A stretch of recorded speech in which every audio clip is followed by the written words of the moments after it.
32 pounds. That's all the life Desta had left in his 7-year-old body when the aid workers found him in January 1985. One child among millions in a famine that was erasing an entire generation. His breathing sounded like paper tearing, slow, fragile, almost finished. The doctors gave him 72 hours. But 7,000 miles away in Los Angeles, a man who'd never heard Desta's name was about to do something impossible. He was going to write a sound, not just a song, that would literally restart that boy's dying heart. And neither of them would ever know how their lives were about to collide in the most extraordinary rescue in music history. The television screens didn't just show suffering, they screamed it. Michael Jackson sat alone in his Encino home at 2 a.m, volume turned low so the household wouldn't hear. But he couldn't turn it low enough to escape. The sounds coming through the speakers weren't music. They were the opposite of music. Mothers wailing in languages he didn't speak but somehow understood. The eerie silence of children too weak to cry.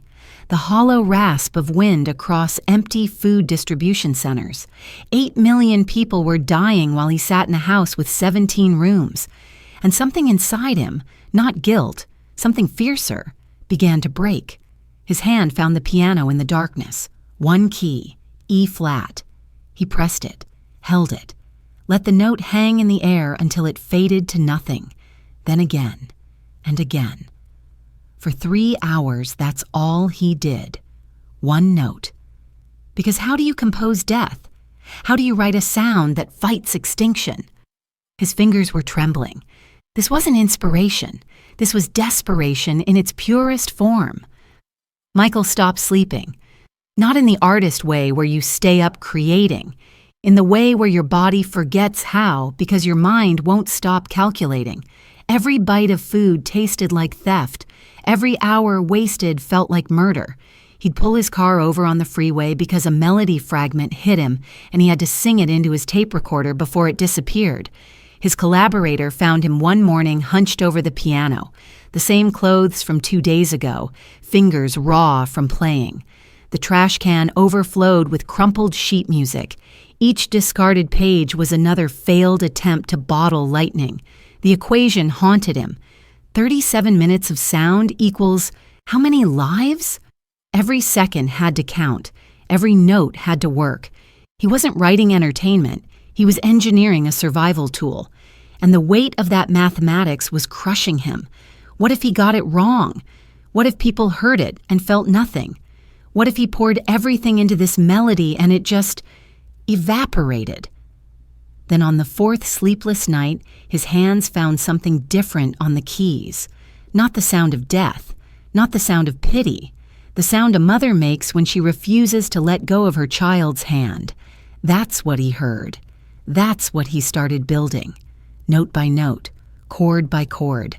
Every melody line became a hand reaching. Every harmony became another hand joining in. He wasn't composing anymore.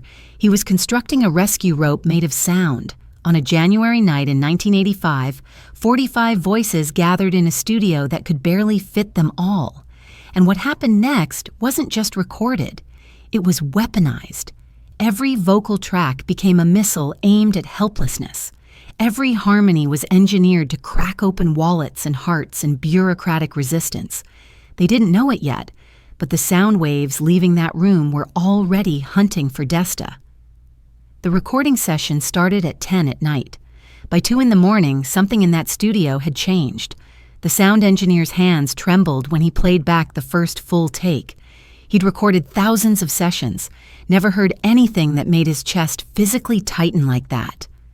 Michael stood center, headphones on, conducting voices like he was pulling them from somewhere beyond the room. His voice on the final take carried something raw. You could hear him tearing himself open between phrases. Every breath sounded like it cost him something.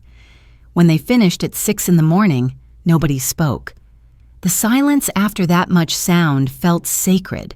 The radio station started spinning it within days. The calls flooded in. A woman in Ohio sobbing so hard she couldn't speak. A truck driver pulling over, hands shaking.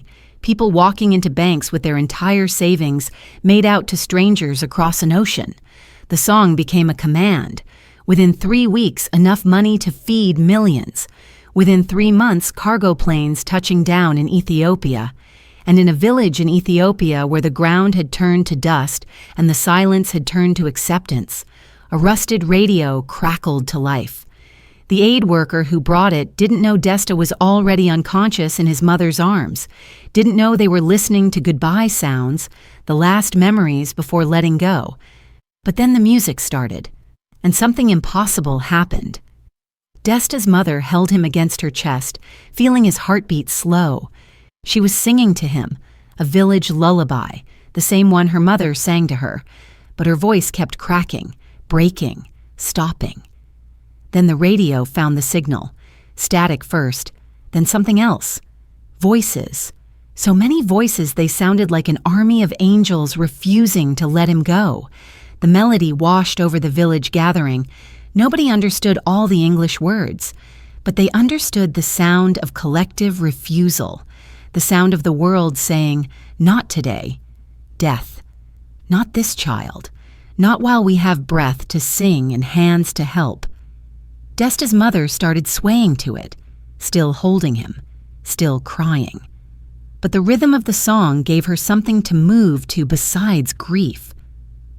The food shipments arrived 2 weeks later. Desta was past speech by then. His body had entered that shutdown phase where dying seems easier than fighting. They fed him drops at first, teaspoons.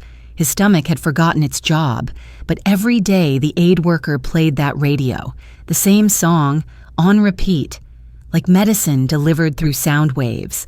And slowly, impossibly, Desta's body began to remember how to want to stay. By March, he could lift his head. By April, he could sit. By summer, he could walk to the food distribution point himself. By fall, he was running again, fast enough that his mother couldn't catch him, just like before. Except he wasn't like before. He carried something now, a debt to sound waves, a promise to voices he'd never meet. The aid worker left the radio behind when the mission ended, and with it that cassette tape, worn from repeated play, the label barely readable. But Desta guarded it like scripture. 38 years later, that same tape sits framed on a desk in Addis Ababa. The plastic yellowed, the label faded, the magnetic strip too degraded to play. But Dr. Desta Alemayehu doesn't need it to play. He's memorized every crackle, every static pop, every moment the melody swells. That sound lives in his DNA now. And today, he's about to teach his students why a dead cassette tape matters more than any textbook in this room. His students gather every semester for what they call the cassette lecture. Desta stands at the front of the classroom, holding that artifact like it's made of spider silk and prayers. His voice is steady now, the voice of a man who's delivered 1,000 diagnoses, performed hundreds of surgeries, saved countless children who look like he used to look. But when he talks about the tape, something shifts. His composure cracks just slightly. He explains it simply, "This cassette is why I'm not a statistic, why I'm standing here instead of buried at age 7. Every child he saves in surgery pays back that debt. Every student he teaches amplifies that sound that refused to let him die. What breaks his students is when he describes the recovery tent, that song playing on repeat from the aid worker's radio, how the melody physically held him together when his body wanted to quit, how he measured time not in days, but in how many plays of that tape he'd survived. He never met Michael Jackson, never said thank you to the man who tortured himself at that piano. Michael died in 2009, never knowing his obsession had become a boy's heartbeat, a doctor's hands, a classroom learning that healing starts with refusing death. The numbers tell one story, $80 million raised, millions fed. But numbers don't tell you what it sounds like when a mother stops singing funeral songs and starts swaying to hope, what it feels like to be 7 years old and barely conscious, registering that strangers are singing you back to existence. Michael Jackson spent his whole life making people move, But this was different. This was making life itself move, forward instead of stopping, beginning instead of ending, possible instead of finished. He took his sleeplessness, his guilt, his unbearable witness of suffering, and compressed it all into a frequency that could travel through radio static and tent walls and malnutrition fog to find the ears that most needed to hear it. Desta keeps that cassette on his desk not as decoration, as evidence. Evidence that sound waves can be more powerful than medicine. That one person's obsession with getting a frequency exactly right can restart dying hearts 7,000 miles away. That art isn't separate from survival. Sometimes art is survival, wearing a melody like armor against extinction. When Desta performs surgery now, holding a child's life the way his was once held, he hears it. Not the actual song, something deeper. The frequency underneath the frequency, the sound of strangers refusing to let invisible children disappear, the sound of a man weaponizing his gift because he couldn't live with himself otherwise. That's not a story about charity. That's a story about what happens when genius meets unbearable empathy and refuses to look away. When someone says not today, death, and then spends 3 sleepless nights engineering exactly the right sound to make that refusal stick. Michael Jackson's revolution wasn't loud.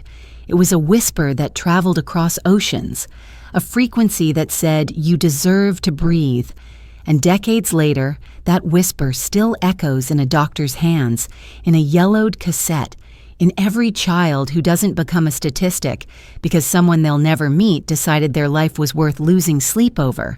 The impossible bows down when you refuse to accept it. That's what the tape proves. That's what Desta teaches. That's what Michael showed us all. Tell me in the comments, whose life did you save today without even knowing it?